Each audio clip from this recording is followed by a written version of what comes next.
I mean, I wish you the best of luck with that. I'm just intrigued. And for the purpose of this title of the podcast, I think you've made a huge mistake. You're on a quest for distance, aren't you? You could call it that. For speed and for distance. Yeah. And the viewers will have seen the first video already, hopefully. Yeah, so 5 weeks ago we released a video because it's getting close to the 6-week kind of recap, basically, where I went on a mission to try and increase my club head speed from what is currently 110 miles per hour to trying to get closer to 115 miles per hour. Yes. And I would think, well, obviously I reckon I probably know your game as well as anybody. You've seen me hit more shots than anybody else in the world. Right. And over the last 12 months or so, I think your driving has come on leaps and bounds. Thank you. When we would film videos before or we'd play or whatever it might be, you would either be a bomber or massive snap up left, occasionally kind of block right, but it was fairly wayward but long. Yeah. As you have alluded to in the first video, you've lost distance a little bit. Not much, but a little bit of speed, a little bit of distance. But I definitely think you've gained a lot of accuracy. It's very rare that you 100%. miss a fairway or miss it by much. Yeah. So I think, although this has been a good video, the first one was a good video, and the second one where you follow up and give all your feedback hopefully will be another good video. So we've got a couple of good videos from it. I think this quest for speed and for distance is a massive mistake for your game. Okay. And I want to kind of, again, it's a little bit devil's advocate in this. Coach Guy. But a little bit of why I think it's a bad move. So, launch monitors are amazing pieces of kit, aren't they? Yes. You know as well as anybody how beneficial they are for coaching, for club reviews, for seeing gains, stuff like that. Yeah. Club fitting. Yeah, you couldn't go back. You couldn't go back to a time now they didn't exist, could you? Couldn't imagine a world where you can't get spin rates and ball speed and distance. Exactly. And all But my issue, potentially, certainly for you a little bit, is are they becoming an ego inflator?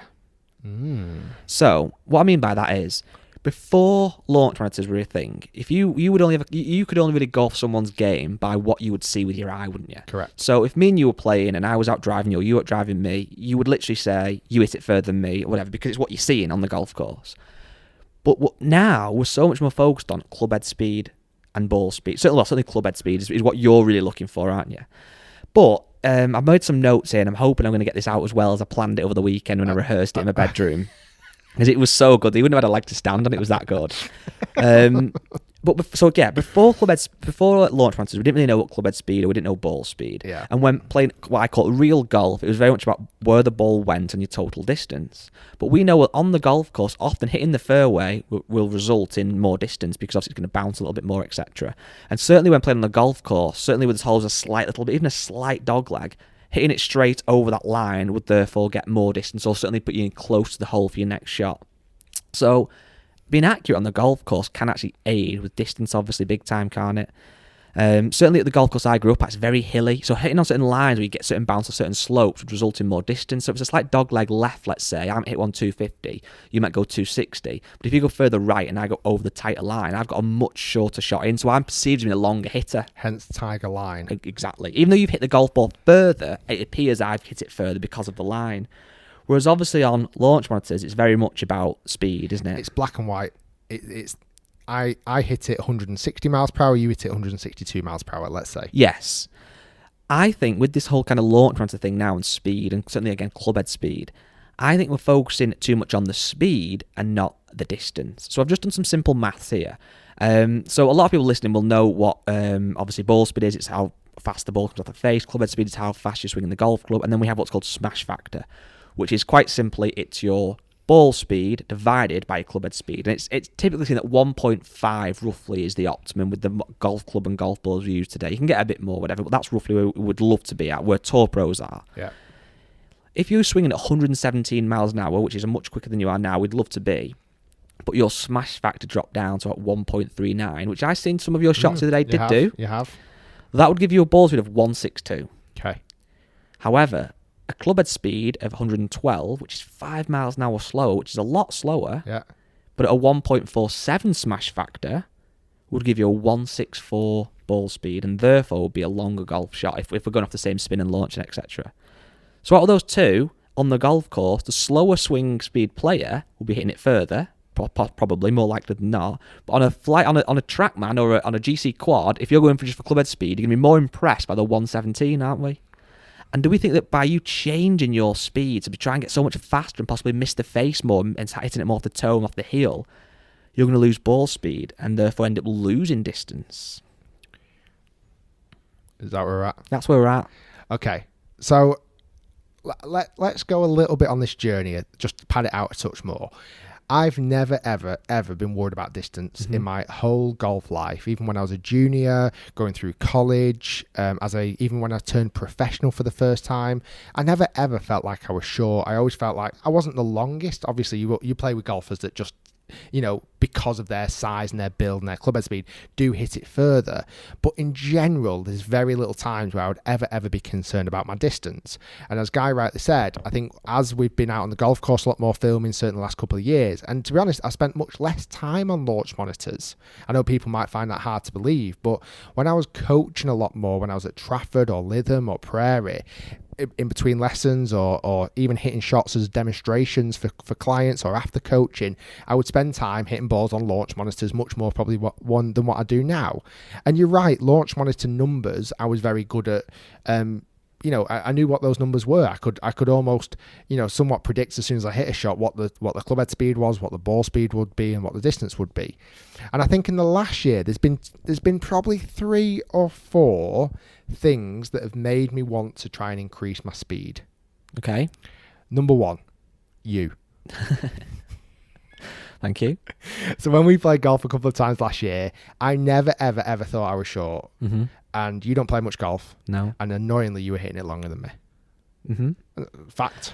Yeah. 12 yards. Yeah, well. And Harry, one of our editors, who's here now, he says we don't talk about this enough on the podcast. He doesn't get enough airtime, does he? So I'm going to give him a little shout out. Look, he's nodding in the background. We played at Formby Hall, and completely out the blue, I hit a decent tee shot. I did. I kind of played it down, but it was a nice tee shot. You stood up and you hit it famously 12 yards past me. Yeah. Harry stood up and famously, well, unfamously, but famous now, hit it probably 12 yards past Guy. So 24 yards past me. And what's your handicap? Doesn't have one. Doesn't play golf. Using one of my drivers, stands up there with his horrible grip and his disgusting grip. And smashes it 24 yards past me. Yeah, but then what did Harry do in his next shot? Doesn't matter after that. Shanked it out of bounds. But he would have been in prime position. Yes. So that was one of the things that definitely reminded, stuck in my mind, let's say. So it's kind of partly your fault. Yeah. And then we played here at the Marriott, and again, famously, even though I beat you. That's the thing, so you're forgetting that you beat me and you played well. That day. I played unbelievable. I was like 4 under par or something stupid the match that we played, and beat you, yes. But you hit it past me too many times. Like, too many times. So we talk about what's the right word? Ego on launch monitors. I would actually say a lot of this ego started out on the golf course. It could have done, but let's just say I did outdrive on the first hole, whatever, and then it's in your head then. You might try and swing faster to try and get past me, but then by swinging faster and making it a less efficient swing and missing the middle of the face and therefore losing distance. So you're swinging it faster, but actually going to get less distance. I'll come back to that in a minute. The next time, more recently, do you remember at Trafford Golf Centre? Either was it after Christmas or around Christmas, and we were going to do a top tracer video with Matt. Yes. And we didn't actually release the video in the end. I remember this. And I beat him on the wedges, which is very rare for me. And maybe that's something I played down in my mind. Now, Matt Fryer. He's a papa. Literally, when I talk about not being worried about distance, I've never been worried about Matt. Like, Matt Fryer. Like, he hits it nowhere. Like, he literally paps this little fadey, horrible thing down the fairway. He finds fairways, yes, but it is horrible. We stood there at Trafford, and he pummeled me on distance. Pummeled me. But what was his clubhead speed? Was it less than yours? No, it was more. Or was it slightly more? He was getting ridiculously faster ball speed, which again I'll come on to in a minute. And he was I just couldn't compete. And I was like, what the hell? And then the last thing, possibly more kind of ego. I don't know. Maybe with the things like Bryson and distance on tour becoming much more of a talking point with Rory and DJ and Bryson, and even full-time players like Peter Finch. increasing club head speed significantly. It was like, whoa, what the hell? If I don't do something now, am I going to look back in 2 years and regret not trying to increase my speed? Like, at the moment, I feel like I'm slightly falling back on a lot of players. If I don't do something now, is it going to become too late? That was my mindset. So I started doing some more training, started to get stronger, started doing the speed sticks, which I'm still in the process of right now.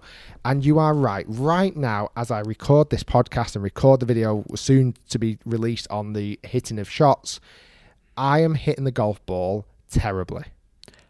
Have you lost distance? On average, yeah. On average. When it goes right, though, at the moment, it's ridiculously longer. So, let a little teaser. The full video will be coming out pretty soon, in the next couple of weeks. I reckon now I've upped my club head speed to round about. I've seen on the launch monitor speeds of like 117 miles per hour, like you said.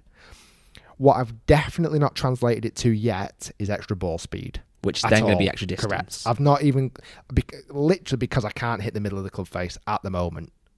That's what I'm thinking. Is that a mistake though? Are you going to find the middle of the face with that speed? Have you got the time to practice, etc.? So this is where I reckon then I've possibly done one mistake. Okay. So at the moment, in the month of February, in the last 5 weeks, there's been a lot going on. So for example, I've homeschooling. Lockdown and homeschooling, so being at home, being with the family a lot more is definitely more of a priority in my life, because obviously it's hard with 3 kids at home for my wife and stuff. Then we're trying to work out more, so I've been getting up much earlier in the morning, doing workouts before even the kids get up. Not every day, but kind of 3 to 5 times a week. I've then decided to try and walk 4 miles every single day, which again is time consuming, and then also try and do the speed stick training, plus trying to make videos, plus trying to do a podcast. Now, the one thing that definitely has taken a massive backseat in all of this is hitting golf shots.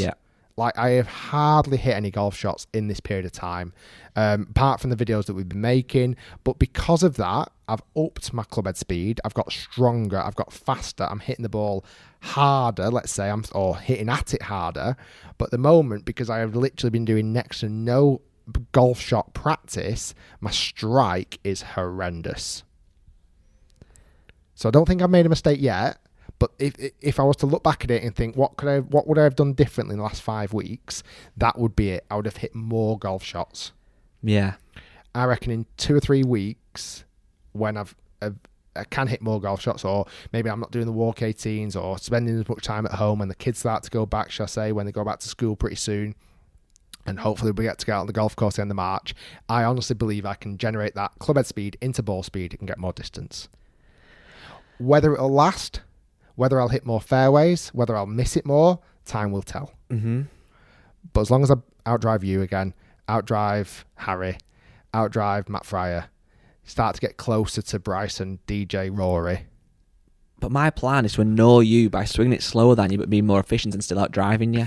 I think what I'm going to get to, I think I can get my maximum club head speed up to about 120. But I think my normal speed will be more like 115. And I can hit the middle. Because the swing speed at home in the sim is so different to a swing on the golf course without a bounds, left, water, right, different in a match, etc. But the idea at the moment is I'm literally just training for speed. So then once I get the speed, then I can control it. I mean, I wish you the best of luck with that. I'm just intrigued. And for the purpose of this title of the podcast, I think you've made a huge mistake.